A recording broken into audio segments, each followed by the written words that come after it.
We are making Roman gnocchi? Roman style gnocchi alla Romana, which is a semolina gnocchi. So it's still in the gnocchetti family, but the method's a little different. It's still pretty easy to pull together. You can use it as a base, the pasta, and put sauce on top. It's also great as a side dish to have with like steak off the grill or a pork chop off the grill, something like that. It's going to come together pretty quickly. All you need is milk, which I have milk over here about to come to a boil, salt, butter, semolina flour, which is what most pasta is made from, and egg yolks, and Parmigiano Reggiano. So, come over here. I've got 3 cups of milk that are just about to scald and come to a boil. To that, I'm going to add a generous pinch of salt, kosher salt, and an entire stick of butter, so 8 ounces of butter. And the way that, I think the way probably that this is more of an unusual gnocchi is that it cooks twice. So we're gonna cook it in this pot, and then we're gonna cut it out and bake it in the oven. All right, so all I'm doing here is making sure that the milk is not gonna rise and that the butter is melting. And then if you've ever made polenta before, where you're constantly whisking and you have a thin, steady stream of cornmeal, this is going to be very similar to that. So I'm going to add in a cup of semolina flour to our milk, butter, and salt. So kind of like a thinner stream.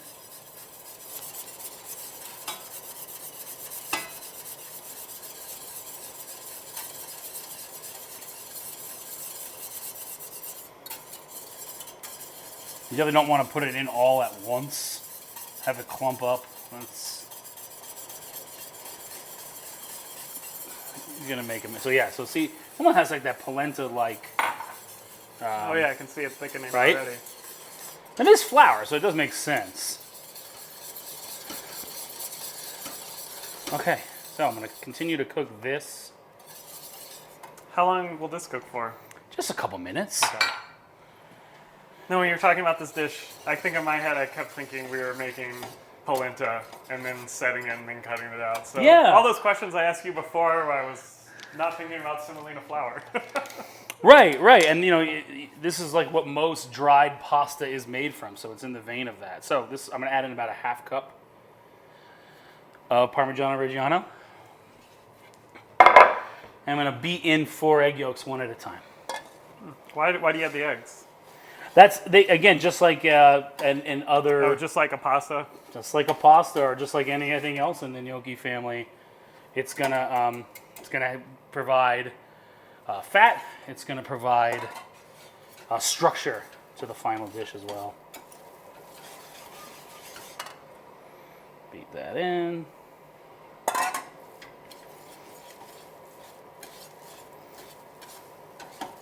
Sorry, this is off the heat. I don't want to make scrambled eggs and semolina gnocchi. I was just wondering if the heat was on. That'd be bad.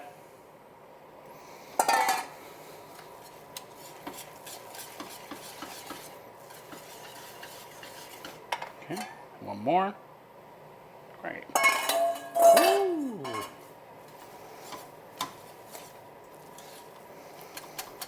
Okay, see how the dough is kind of pulling away from the sides a little bit? That's what you want to see.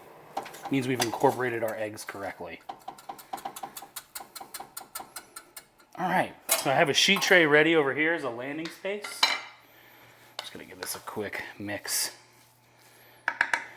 And I'm gonna let this,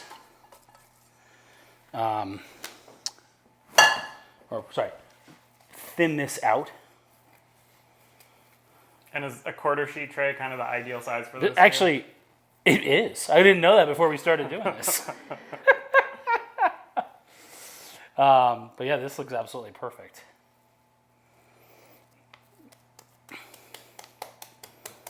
So, one flat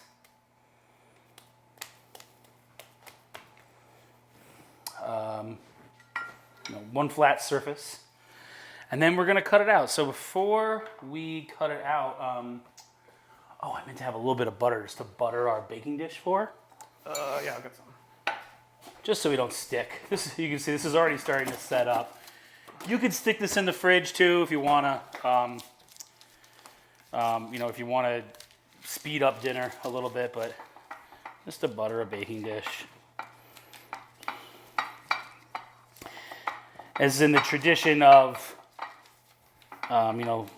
other Roman dishes such as like a carbonara, cacio e pepe, like this dish is pretty rich. Like it's definitely gonna, on the richer side of what you're eating. So it doesn't matter what shape. I think this looks great. And essentially we're gonna punch out discs. If you don't have a ring mold, you could totally just cut out squares, make like little polenta cakes or whatnot. The shape doesn't really matter. The tradition is to go with the rounds, but you don't have to do that.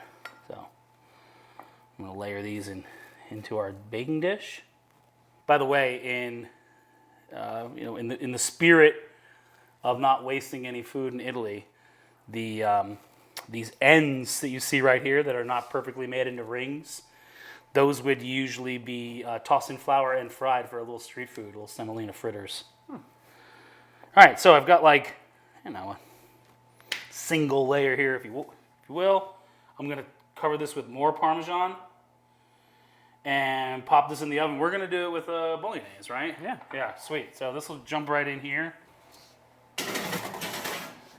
And earlier today we made this wild boar bolognese, which you're gonna have to sign up for the nudie masterclass if you wanna get that recipe. But essentially this is wild boar, ground pork, pancetta, onion, carrot, celery, tomato paste, thyme, all stewed in white wine and milk, more the traditional bolognese.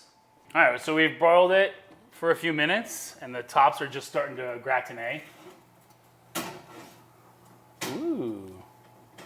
Hot pan or wet towel? Yeah, that's a hot pan right there. So you see, like, cheese is just starting to caramelize right on top, right? And we're gonna use this as like a vessel for some more of our awesome boar bolognese. So I'm gonna just top that on. This is going to be rich for sure. You're gonna need a salad after this one.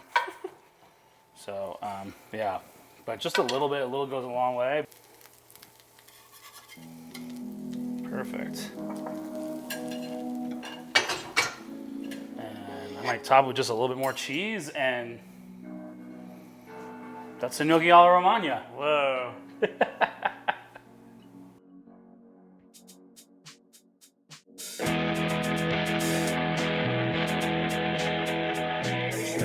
Smile.